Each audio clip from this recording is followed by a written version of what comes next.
दुनिया में 3 उपहार सर्वश्रेष्ठ है। 3 उपहार दुनिया में सर्वश्रेष्ठ है। पहला जो भगवान ने आपको दिया, आपके चेहरे की प्रसन्नता। किसी को कुछ नहीं दे सकते और तुम्हारे पास देने के लिए कुछ भी नहीं है, तो अपने चेहरे की थोड़ी सी स्माइल, थोड़ी सी प्रसन्नता दे दीजिए।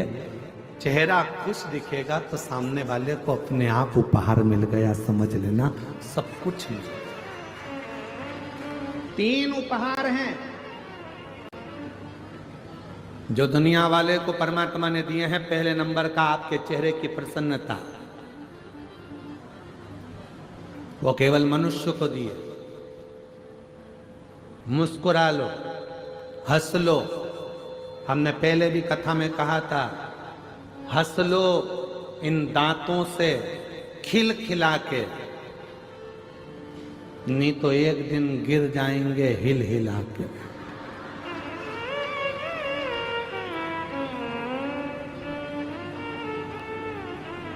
ये सोफा सेट फिर बाद में किसी काम का नहीं रहेगा, फिर नकली सोफा सेट लाके जड़ना पड़ेगा, और वो भी जम के चने वने खा गए तो नीचे आके गिर जाएगा। इसीलिए थोड़ा सावधानी रखिए। 3 दुनिया के लोगों को मेरे भोले बाबा ने 3 उपहार दिए हैं देने के लिए। पहला है चेहरे की, बोलो बोलो जम के, प्रसन्नता। दूसरा उपहार है आपके मुख की मीठी वाणी। यह भी दुनिया का सबसे श्रेष्ठ उपहार है। किसी को कुछ नहीं दे सकते, मीठा बोलकर उसका आदर कर लो। दुनिया की सबसे बड़ी दौलत आपने दे दी, समझ लो, सबसे बड़ी दौलत। अभी तुम यहां बैठे हो, जरा सा टेढ़ा आड़ा बोल के देखो, हट गुस्से में तुमने अपशब्द कर दिया, गाली दे दी, आड़ा टेढ़ा कर दिया। ध्यान। एक दिन ये दांतों ने जिह्वा से कहा, 32 की 32 दांतों ने जीवान से कहा, जिह्वा से कहा, हे मेरी जिह्वा बहन, कृपा करना तो किसी को आड़ा टेढ़ा मत कर देना। ए जिह्वा बहन, तो किसी को आड़ा टेढ़ा, जिह्वा ने दांतों से कहा। दांतों ने जिह्वा से कहा।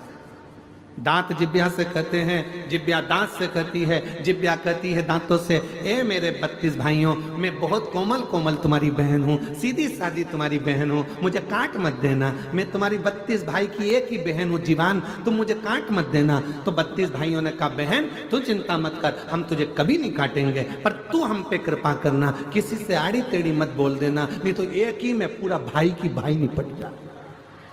32 की 32 भाई, तू कृपा, तू दया।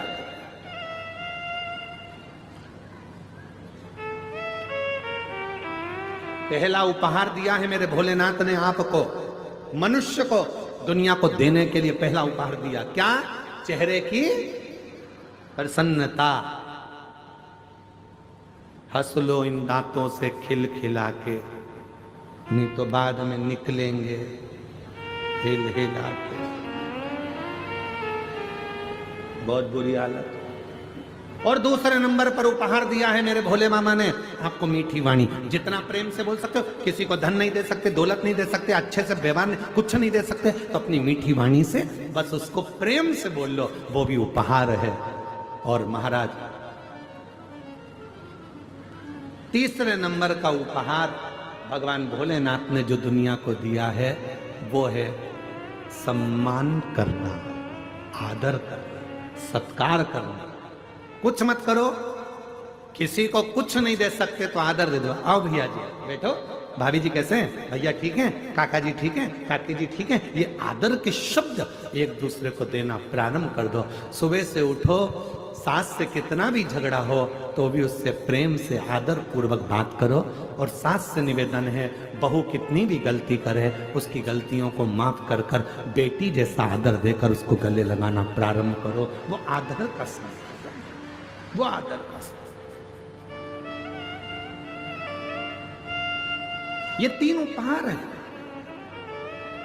जो मेरे भोले बाबा ने दुनिया के लोगों को दिए। पहले नंबर पर है मुस्कुराहट चेहरे की, दूसरे नंबर पर मीठी वाणी आपके मुख की, और तीसरे नंबर पर है आदर के शब्द, आदर के वचन, आदर के संबोधन। कोई भी आपके आए आप उसको आदर दीजिए, सम्मान दीजिए, कुछ मत दीजिए, आदर तो दो। साहब कहाँ से आए हो? बैठो ना साहब, राम राम साहब, कृष्ण जी साहब, श्री शिवाय नमस्तुभ्यम, हर हर महादेव भैया जी, क्या बात है, कैसे हो? आदर का संबोधन। घर में आए हुए ना जाने कौन सा पुण्य करा होगा जो तुम्हारे यहाँ कोई आ रहा है। अगर पुण्य भी नहीं होता तो कोई किसी के यहाँ जाता भी नहीं।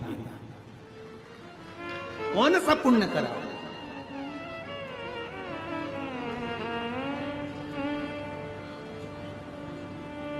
कल जब तिवारी जी के बेटे श्री अभिलाष जी कल जब आए थे शाम को, तो कोई मिलने आए थे, तो उनके साथ में वो बोल रहे थे, अभिलाष जी के साथ जो आए थे वो बोल रहे थे कि गुरुजी हमने हमारी जिंदगी में बस्तर क्षेत्र में इतनी भीड़ और इतने श्रोता, वो भी वनवासी और आदिवासी, कभी नहीं देखे जो एक जगह पर इकट्ठे होकर इस कथा कर इस तत्व ग्रहण। हमने अपने जीवन क्या दिया? आपने हमने अभिलाष तिवारी जी से कहा कि देखो ये तो आप लोगों का प्रेम है, आप किसी को आदर दे रहे हैं, आदर मिल रहा है, सम्मान दे रहे हैं, सम्मान मिल रहा है, सत्कार दे रहे हैं, सत्कार मिल रहा है, ये प्रेम है जो लुटाया जाए। ये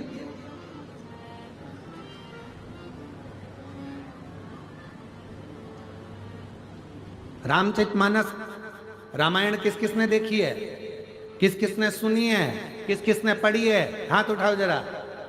सबने पढ़ी, सबने देखी, सबने सुनी, रख लो हाथ। रामायण में, रामचरितमानस में पढ़ा होगा, सुना होगा, देखा होगा। जितने भी उस रामचरितमानस में मिले, जितने भी पात्र थे, सबको रोते हुए देखा होगा। दशरथ जी भी रोए थे अपने पुत्र के वियोग में, कौशल्या मैया, कैकेयी मैया, सुमित्रा जी भी रोई थी दशरथ के वियोग में, भरत जी रोए राम जी के वियोग में, राम जी रोए अपनी मैया और पिता के वियोग में, माँ जानकी जी भी रोई, जनक जी रोए अपनी बेटी की दशा देखकर, केवट निषाद राज रोए, यहाँ तक गिद्धराज जटायु भी रोए, यहाँ तक लंका का राजा रावण अपनी औलाद के लिए रोया, मंदोदरी भी रोई। जितने पात्र थे रामचरितमानस के, सब रोते हुए दिखे। केवल एक पात्र था रामचरितमानस का, जो थे श्री हनुमान जी महाराज, वो कभी रोते हुए नहीं दिखे।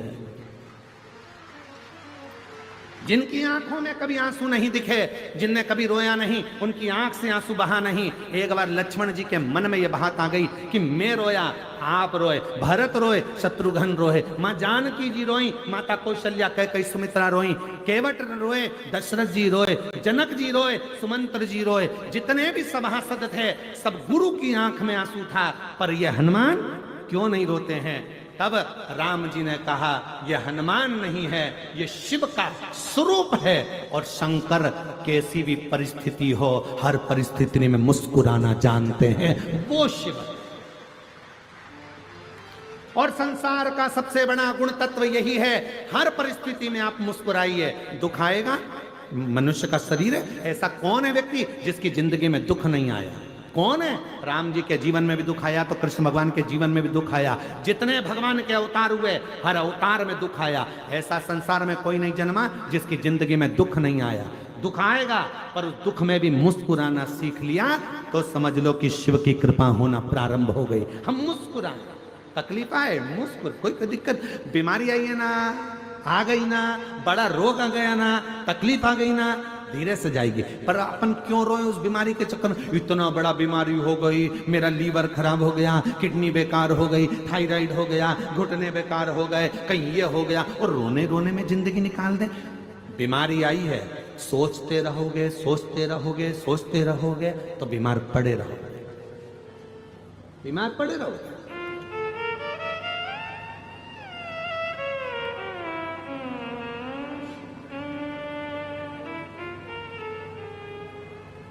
एक बात हम आपको कभी नहीं बोले, आज हम बोलना चाहेंगे।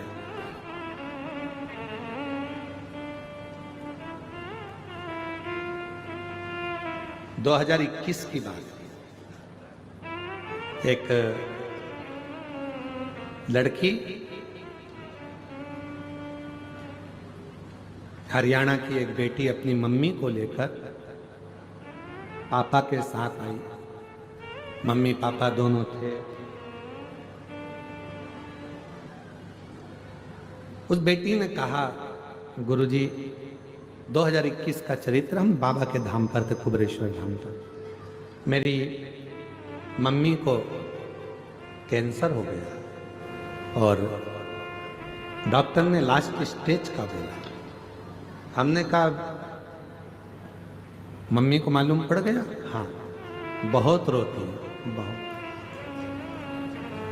ठीक है, ऑपरेशन का बोला है क्या? नहीं, इनकी उम्र हो चुकी है बहुत, तो अब ऑपरेशन का डॉक्टर मना कर दिया। गठान भी बड़ी है, कैंसर भी है। ठीक है, कितना समय का डॉक्टर बोला है? 6 महीना ये जी जाए तो जी जाए। ठीक है। अब वो माँ कैंसर कैंसर कैंसर कैंसर। हमने कहा अब तुम्हारी मम्मी को लेकर आओ, अपन उनसे मिलते हैं। हम कुर्सी लगाए बैठे हुए थे, धूप सेक रहे थे। उसकी ये कंकर शंकर की तुमने पूजन करी है कुबरेश्वर धाम पर? हाँ बाबा। एक कंकर लेकर जा रही हो? हाँ बाबा। रुद्राक्ष ले जा रही हो? हाँ बाबा। बस कंकर उठाया? हाँ बाबा। तो हमने कहा जब कंकर उठा लिया, लेकर जा रही हो, तो निश्चित है यहां का कंकर वही उठाता है जिसकी बीमारी को भगवान को दूर करना होता। तुमने अगर उठाया है, आज विश्वास के साथ जाना कि तेरे शरीर में कैंसर नहीं है, वो तो शरीर में गांठ हो गई है, उसका इलाज चल रहा है, धीरे धीरे वो भी ठीक हो जाएगी। शिवजी पे चढ़ा पानी पीऊंगी रुद्राक्ष का, कैंसर मुक्त हो जाऊंगी। आप मानेंगे नहीं, 1 साल के बाद वो फिर मिलने आई 2022 में, और उसकी माँ कहती है ये मेरी रिपोर्ट फाइल सामने है, मेरे शरीर में कोई कैंसर नहीं है। अच्छा सोचो, अच्छा। और उसका एक प्रमाण यहां पर भी आया है, एक पत्र में यहां पर भी प्रमाण है। महाराज,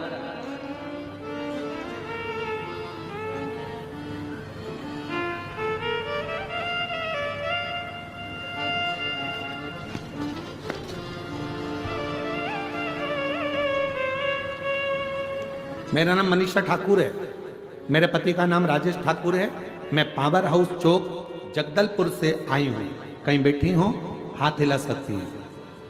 पावर हाउस चौक जगदलपुर से आई हूं, अगर कहीं बैठी हो तो हाथ हिला सकती है। मेरा नाम मनीषा ठाकुर, मेरे पति का नाम राजेश ठाकुर। मैं पावर हाउस चौक जगदलपुर से आई हूँ। आ जाइए, एक बेलपत्र ले जाइएगा, आ जाओ। मेरा मोबाइल नंबर ये है। 1 लोटे जल का क्या वर्णन करूं। मेरे पति को अचानक पेट में दर्द हुआ, खून की उल्टी होने लगी। जब खून की उल्टी होने लगी, हम लोग उनको तुरंत MPM हॉस्पिटल लेकर गए। तुरंत ICU में डाल दिया गया। फिर डॉक्टर ने बताया कि इनका लीवर पूरी तरह से डैमेज हो चुका है और लीवर काम नहीं कर रहा है, इसलिए खून की उल्टियां हो रही हैं। इनका ऑपरेशन करना पड़ेगा अभी की अभी। हमने डॉक्टर से कहा कुछ दिन तो दो। पैसा कितना लगेगा? 50 लाख के करीब में इसका खर्चा है पूरा मिला। 50 लाख रुपए लग सकते हैं। इतना मिलाकर 15 दिन का टाइम मांग लिया। डॉक्टर साहब 15 दिन दे दीजिए। 15 दिन का टाइम दिया। हम वापिस आएंगे, आप दवाई दे दीजिए, कुछ इलाज कर दीजिए। लीवर पूरा डैमेज हो चुका है, काम बिल्कुल नहीं कर रहा है, जल्दी से जल्दी करना पड़ेगा। इतना पैसा तो इकट्ठा करने के लिए जाना पड़ेगा ना गुरुदेव। तब हम डॉक्टर से टाइम लेकर हाथ पैर जोड़े और पैसा कहाँ से लाएं, 15 दिन रखे। फिर हम डॉक्टर से टाइम लेकर आ गए। 15 दिन तक हॉस्पिटल में रखा, इलाज चलता रहा, पर लीवर काम नहीं कर रहा। फिर हमने छुट्टी मांगी, लेकर आए। दवाई लेकर जब हम आ गए, किसी ने बताया आस्था चैनल पर पंडित जी कथा शिवपुराण की आती है, मैं उसी दिन से टीवी पर शिव पुराण देखने लगी।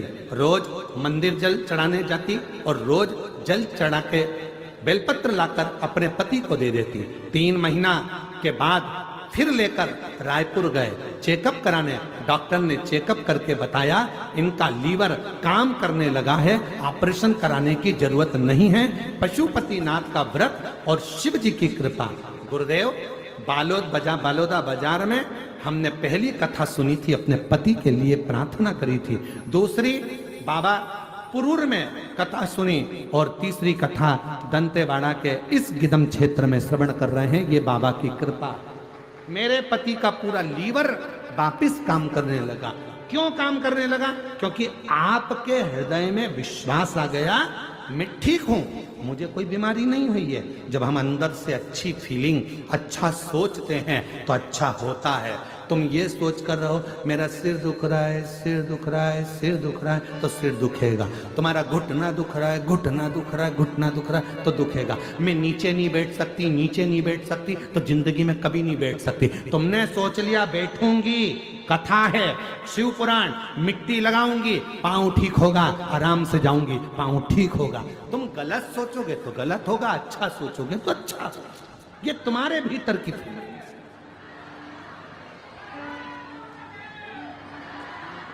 अब तुम जो सोचो तुम अच्छा सोचिए। कोई बीमारी आ गई है जाएगी। अब तुम बीमारी, मेरे को तो नींद ही नहीं आती, तो नींद कभी नहीं आएगी। और तुमने सोच लिया, शिव महापुराण की कथा में मैंने सुना है हाथ में 5 बार जल डालना है, शिव जी की 5 लड़कियों का नाम लेना है। जया, विषहरा, शामलीवारी, दौतली, देव। शिव जी की 5 लड़कियों का नाम लेकर पानी पी के सोऊंगी तो नींद आएगी। और जैसे ही मोबाइल रखा, पानी पिया, जो सोई, ऐसी घुर्राटे भरी, ऐसी घुर्राटे भरी, पूछो क्यों?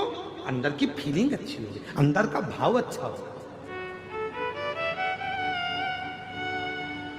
हम अपने आप से बीमार हैं।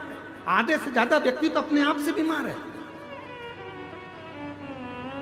जब तक उसके 500 रुपए हॉस्पिटल में नहीं लग जाए तब तक वो ठीक ही नहीं होती है। आधे से ज्यादा अपने आप से बीमार है।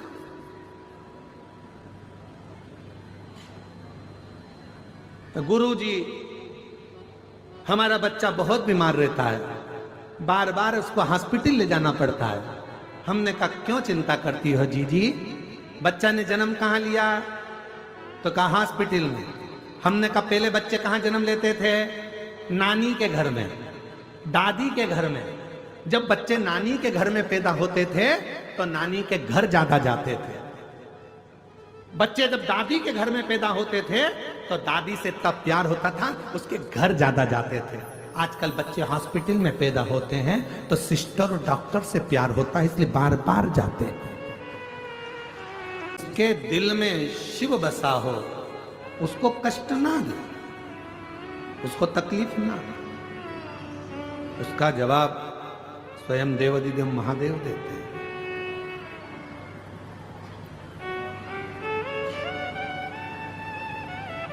स्वयं भगवान देवाधिदेव महादेव ने माता पार्वती जी से एक बात कही है। पार्वती,